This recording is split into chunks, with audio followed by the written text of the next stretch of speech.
Could you briefly introduce yourself and GOKKO Club? My name is Tada Satoshi, and I'm the founder of GOKKO CLUB. I actually grew up in China from the age of 5 all the way through middle school. Then I moved back to Japan for high school. After returning to Japan, I started working as an actor. When I was around 26, I came across short drama in China, and I felt like this could really grow in Japan. Since I'm an actor myself, I reached out to a few actor friends and also some cinematographers. We formed a small team and started creating short dramas together. We believed there was a real opportunity to build a strong short drama market in Japan. And today, our company has grown to around 110 to 120 people. How do you define short drama? And what do you think is its core or essence? Short drama is a new form of media. It's really a new kind of entertainment for audiences. A lot of people describe short drama as something simple, something more casual or lightweight compared to TV series. That's how many people see it. But I don't agree with that. I believe short drama is something completely new. It's a new form of entertainment and a new kind of media. If you think about it, when film and television first appeared, they were also new forms of media at the time. Cinema was new, television was new. They were all created around the medium itself. And today, we live in a world where everything is mobile first. So short drama emerging in this mobile era is not just a simplified version of something else. It represents the beginning of a completely new era. And when it comes to its core, what do you think the essence of short drama is? At its core, short drama is about using a very short amount of time to create an emotional impact, especially in today's world where we're constantly overloaded with information. Short drama allows people to engage emotionally within a very limited time. It's a way to quickly take in content and at the same time feel entertained and enjoy it. When you say information, what do you mean exactly? Compared to the past, if you wanted to learn something new, it used to take a lot of time and effort. For example, if you wanted to understand a profession like being a doctor or a police officer, you would have to watch a full TV series and spend a lot of time to really understand it. But with short drama, you can get a general idea much faster. In a short amount of time, you can understand what a doctor does or what a police officer's life is like. So, compared to before, this kind of information becomes much faster to access. It also makes it easier to understand different groups of people and how they live. And beyond that, every piece of content carries its own message. In the past, if you wanted to understand a director's or a writer's core idea, you had to spend a lot of time watching their work. But with short drama, you can grasp that core message much more quickly. So, compared to before, people are able to consume much more content, and audiences can quickly figure out what they like. They can explore their own preferences much faster than before. How did GOKKO Club get started? What's the story behind it? At the beginning, I was working as an actor. During the pandemic, around 2020 to 2021, there were fewer and fewer acting opportunities. In Japan, many actors mainly perform on stage with live audiences, but because of COVID, those opportunities almost disappeared. That's when I started questioning something. Why are actors so passive?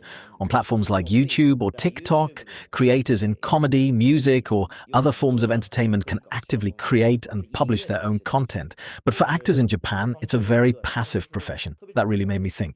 So I started exploring and looking for answers. While I was watching platforms like Kuaishou and Douyin in China, I came across short drama, and I immediately felt this is it. Short drama allows actors to take initiative, to create what they want, and to showcase their talent. So I brought together 4 close friends from my acting career, and including myself, we were 5. Then we found a cinematographer, and that made 6 of us. That's how we started GOKKO CLUB. Was the content you saw at the time more male-oriented? What I saw at the beginning wasn't that kind of long, multi-episode format. It was more like very short stories, usually just 1 or 2 episodes. The themes were more about friendship between guys, like helping a friend out when he's in trouble, that kind of story. And was it behind a paywall? It was free to watch. You could just scroll and find it on Kuaishou. Then that's probably not the format that really blew up later. The format that later took off was based on pay to unlock. When you first saw this kind of short drama, what made you feel it had strong potential in the future? There are many elements to this. But for me, the biggest one was this. As AI and technology keep developing, I feel that face-to-face, human-to-human connection becomes even more powerful. It's not about whether you use technology or not, or whether you use AI. There's something about the power between people. Can you give a quick example? Instead of using a smartphone, you have to dial numbers manually. You need to actually remember the phone number in your head. It's that kind of old school way of doing things. Basically, it relies a lot on human action. Nothing is automatic, everything feels manual. When you first saw short drama in China, what kind of human-to-human connection did you notice? If everything is fully automated, then globally, it starts to feel more like robots or something very sci-fi. But the kind of short dramas I saw back then were very ordinary. You know what I mean? They felt very human, very grounded, very real. We call this down-market or grassroots content. For example, a lot of these stories are set in rural areas, focusing on everyday life, family conflicts, arguments between couples, cheating, disputes over land, things like that. It's really about what happens in ordinary people's daily lives. Yeah, exactly. It's that kind of friction between people, something that can only happen in real human relationships. So for me, from the very beginning, the more advanced technology becomes and the more AI develops, the more valuable this kind of grassroots content becomes. That's something I strongly believe in. When I first saw it, I had this thought. This kind of content reflects the most authentic state of human life. And because of that, its value will only keep increasing. The question then becomes, how do we elevate this kind of content? And how do we bring it to more people? Have you done any research on Chinese short drama? If so, what kind of research have you done? I did a lot of research. At the beginning, I had never written a script, and I had never made any work myself because I was only an actor. So I studied Chinese short dramas closely to understand how they were made. What I realized is that in traditional storytelling, whether it's a film or a TV series, the structure usually follows 4 steps. Setup, development, twist, and resolution. Historically, stories have often been told in this kind of structure. That's how films and TV dramas are usually built, but when I looked at Chinese short drama, I felt it worked very differently. It often skips the setup, and it also skips much of the development. Instead, it brings the twist right to the very front. In other words, the strongest conflict, the most powerful dramatic moment in the story, is placed right at the beginning to immediately hook the audience. And then, just when you feel like the scene is about to end, it gives you another turn. So, from my perspective, the setup and development are no longer the most important parts to show directly. A lot of that information is naturally built into the dialogue. For example, when 2 people are fighting, their lines will naturally reveal their relationships. Who is the mother? Who is the brother? Who is the younger sister? So you don't need to spend much time explaining those relationships in advance. You don't need long explanatory scenes to establish who belongs to whom, or who is whose neighbor, or other background details like that. So when I studied Chinese short drama, I felt that it was almost entirely built around the twist, and then a quick resolution. Once I understood that, when I started writing short drama scripts in Japan, I also began building them mainly around twist and resolution. That is one of the key things I learned from Chinese short drama and chose to keep. When creating short dramas for Japanese audiences, did you make any adaptations? And why? It's mainly about localization. Honestly, I didn't change much in terms of the story itself. When you watch it, you can still tell what kind of story it is, but some everyday scenarios in China don't really exist in Japan. For example, stories that start on the street, like people setting up stalls, buying food or queuing and getting into conflicts. In Japan, that kind of setting is not common at all. So instead of changing the content, we adjust the setting. We might move the scene into a restaurant or redesign the environment in a way that feels natural to Japanese audiences. The goal is to keep the same emotional tone, but make it feel grounded and relatable for local viewers.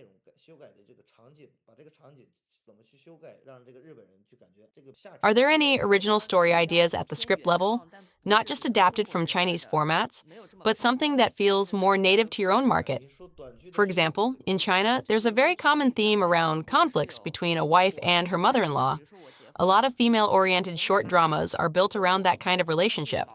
But in Western cultures, that dynamic doesn't really exist in the same way. The family structure is more focused on the nuclear family, just the couple and their children. So even if you take that kind of story and simply localize it, it may still feel unfamiliar or hard to relate to. So I'm curious, have you explored any original story ideas that are more culturally native and not directly derived from Chinese short drama patterns? One of the biggest categories is extramarital affairs. This theme is a little different in Japan compared to other countries. For example, when it's the husband who is having an affair, the wife experiences a certain kind of conflict and emotional response. But when it's the other way around, when the wife is the one having an affair, the husband experiences a different kind of conflict. So, the emotional dynamics are different depending on who is involved. So when you say that, do you mean something like cheating or an affair? Yeah, exactly. And in those stories, are the characters already separated or about to divorce, or does the affair happen during the marriage? In the case where they are still married, it's a seemingly very happy family. They already have a child, and the husband is a high school teacher. But he ends up having an affair with one of his students. Oh, I see. I actually talked to a Chinese platform before. They're also making short dramas for Japanese audiences, and they told me two genres work well in Japan. One is revenge, usually housewives taking revenge on their husbands or family, and the other one is office romance. But at the end of the day, when it comes to revenge stories in Japan, it usually goes back to affairs. If there's no cheating, there's often no reason for revenge. In China, it's different. Even without an affair, you can have stories where the husband teams up with his mother or his siblings to mistreat the wife, and then she takes revenge. There are many variations like that. But in Japan, when you talk about revenge, it almost always comes back to cheating. So in Japan, you have your own production system, including scriptwriters, production teams, and shooting locations. Could you briefly introduce how this whole system works from script to production? In Japan, we're currently one of the largest short drama groups. On platforms like TikTok, we operate our own main account. Because the account is quite large, we use it to constantly test new ideas. For example, our planners might say, "This kind of content is trending right now. Can we turn it into a short drama?" Then we pass that idea to the writers, who develop it into a script. After that, it goes to the director, who assembles the team and shoots it. That's basically our workflow. Right now, our main account has around 1.8 million followers on TikTok, and we also have hundreds of thousands of followers on Instagram. So we keep experimenting with different ideas on these platforms, and importantly, we don't put paid promotion behind these videos at first. We rely purely on organic reach. Based on the organic performance and the audience feedback in the comments, we evaluate the quality of the content. If a piece performs well, then we may bring it to brand accounts or turn it into advertising collaborations. At that point, we combine our storytelling approach with the brand's message and help them grow through short drama content. GOKKO Club's app is called Popcorn. What does your current user profile look like? Our users are mostly between 20 and 30 years old. It's roughly a 50-50 split between men and women. What kind of content do male viewers tend to watch, and is there a difference between what men and women watch? There's a big difference. Female audiences mainly watch two types of stories. One is revenge, and the other is sweet romance, cute, couple-type stories. Male audiences, on the other hand, tend to watch stories about fighting back. Stories about how the bad guys are punished. What kind of settings do these stories usually have? For example, are they workplace stories, like an employee being bullied by their boss? Or what kind of background are we talking about? In these stories, the main character is usually a bad person, a villain. They don't really have a strong sense of justice, and they act like they can do whatever they want. They do a lot of things that make the audience uncomfortable. And in the end, they are punished, either by other people or by the world itself. So yes, in our content, the protagonist is a bad person. And for male audiences, this kind of story is actually very common. The main character is usually a villain. Let's pause for a second. China is about 3 years ahead of overseas markets. What is happening in China will likely happen overseas.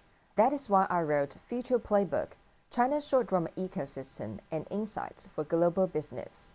If you want to tap into microdrama industry, start there.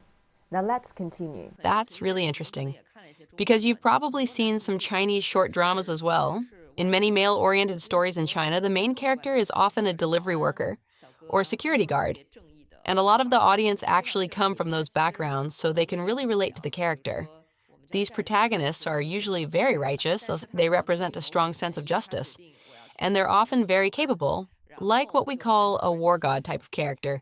But for some reason, they choose to live as an ordinary person, like working as a security guard, and they get looked down on or bullied at first. Then over time, they gradually reveal their true identity and power. It's a very common storyline, so I'm curious, why do you choose to make the male protagonist a villain instead? This is actually something we've been testing. On TikTok and on our own accounts, we experimented by changing the main character into a villain. At first, we only produced 3 episodes, and just from organic reach, the first episode already passed 10 million views. So we felt there was clearly demand for this. It seemed like audiences were very comfortable watching this kind of content. So instead of keeping it as just 3 episodes, we rewrote it and expanded it into a 30-episode series. And after releasing it, the performance was strong, it sold well, so for us, it felt like a very successful direction. The 3 episodes you posted on TikTok, were they a complete story or just the beginning of a larger story? We only made 3 episodes. It was really just the beginning of the story. By the 3rd episode, there are kind of 2 ways to look at it. Even if we didn't continue, it could feel like it ends there. But at the same time, there is still a lot of gaps. So some viewers feel like, okay, that's it. But many others start asking, are you not making episode 4? As that kind of feedback kept increasing, we decided to continue the story. For the Popcorn app, what is your current monetization model? Right now, our model is mainly ad-based, unlocking, and pay-per-episode using coins. That's the standard approach for us at the moment. In Japan, this model isn't fully established yet. Some Chinese platforms like DramaBox or ReelShort have entered the Japanese market, and because they have a large content library, they can offer subscription plans. Once you subscribe, you can access a wide range of content. But for Popcorn, our situation is a bit different. Most of our content is produced in-house. Even when we acquire external titles, we're very selective. We focus on quality rather than just increasing volume, so our overall content library is still relatively limited. Because of that, we're not offering a subscription model yet. We may introduce it later this year, but for now, we're sticking with pay-per-episode and ad-based unlocking. Also, the market in Japan is still developing. Users are not yet fully used to paying for short dramas, so we feel it's still a bit early to push subscriptions.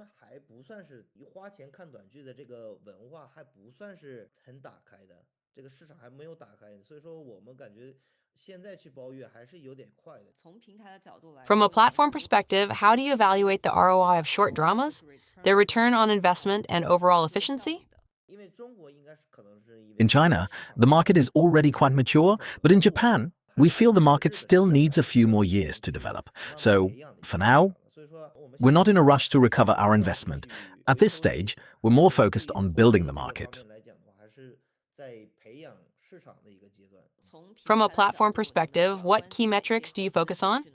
For example, retention rate, completion rate for a specific show, or at which episode users start to pay and where they drop off? And how do these data points influence your user acquisition strategy and content planning?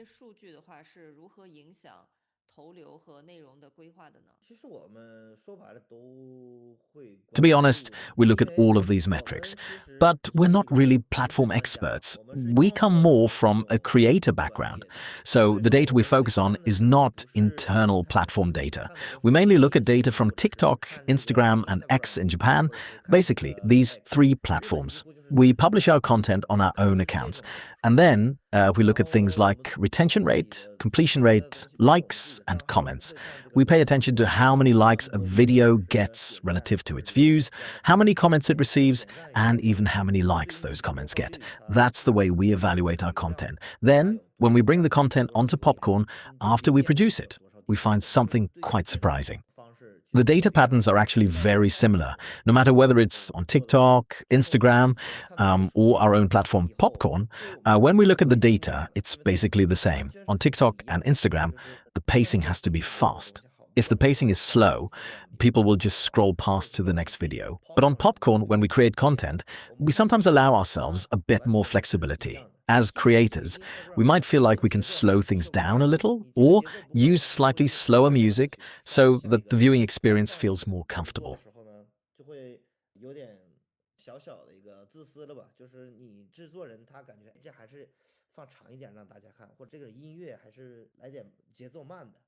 You look at metrics like completion rate, comments, and how many likes those comments get.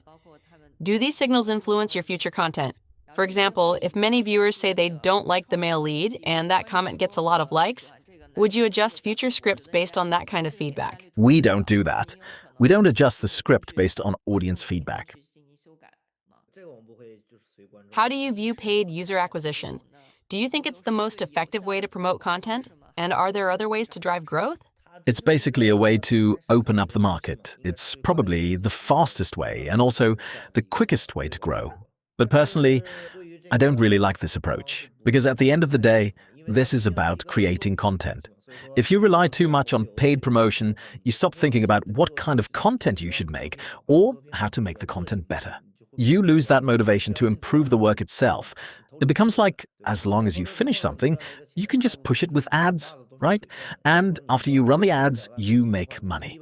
But a large part of that revenue is kind of inflated. For example, if you make $1 million and 980,000 of that goes into ads, then what you actually earn is very limited. That 980,000 is basically just the cost of pushing the content to open up the market.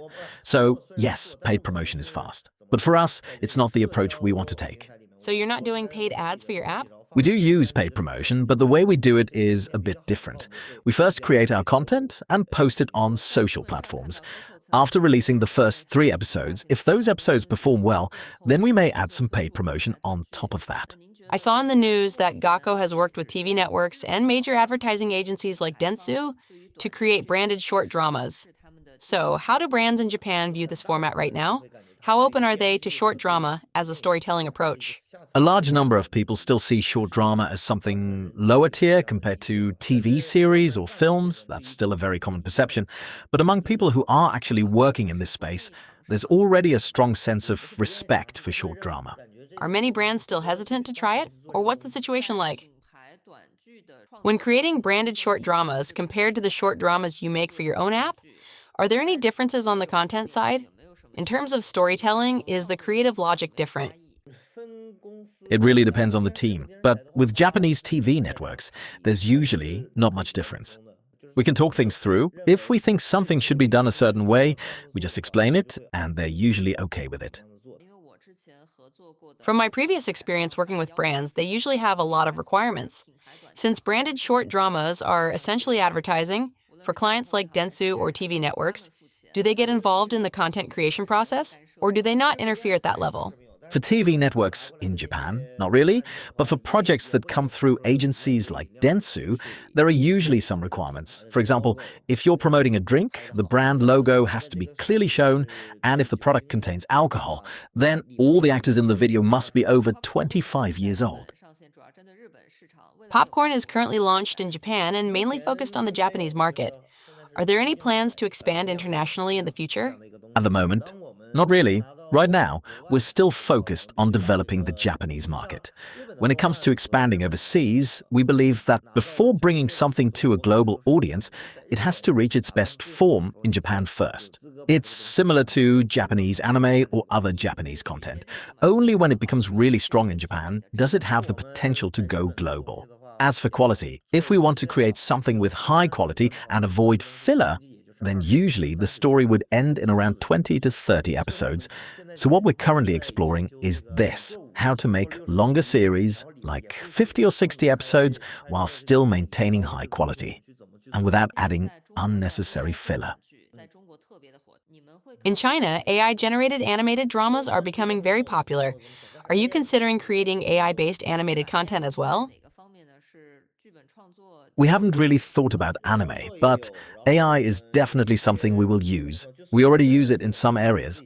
For example, in script writing, we do use AI sometimes, and also in production.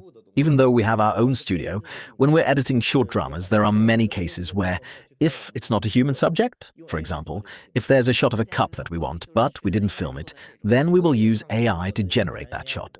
But for now, we are not considering making fully AI-generated dramas. I've seen some fully AI-made content from China, but at the end of the day, the audience is human, right?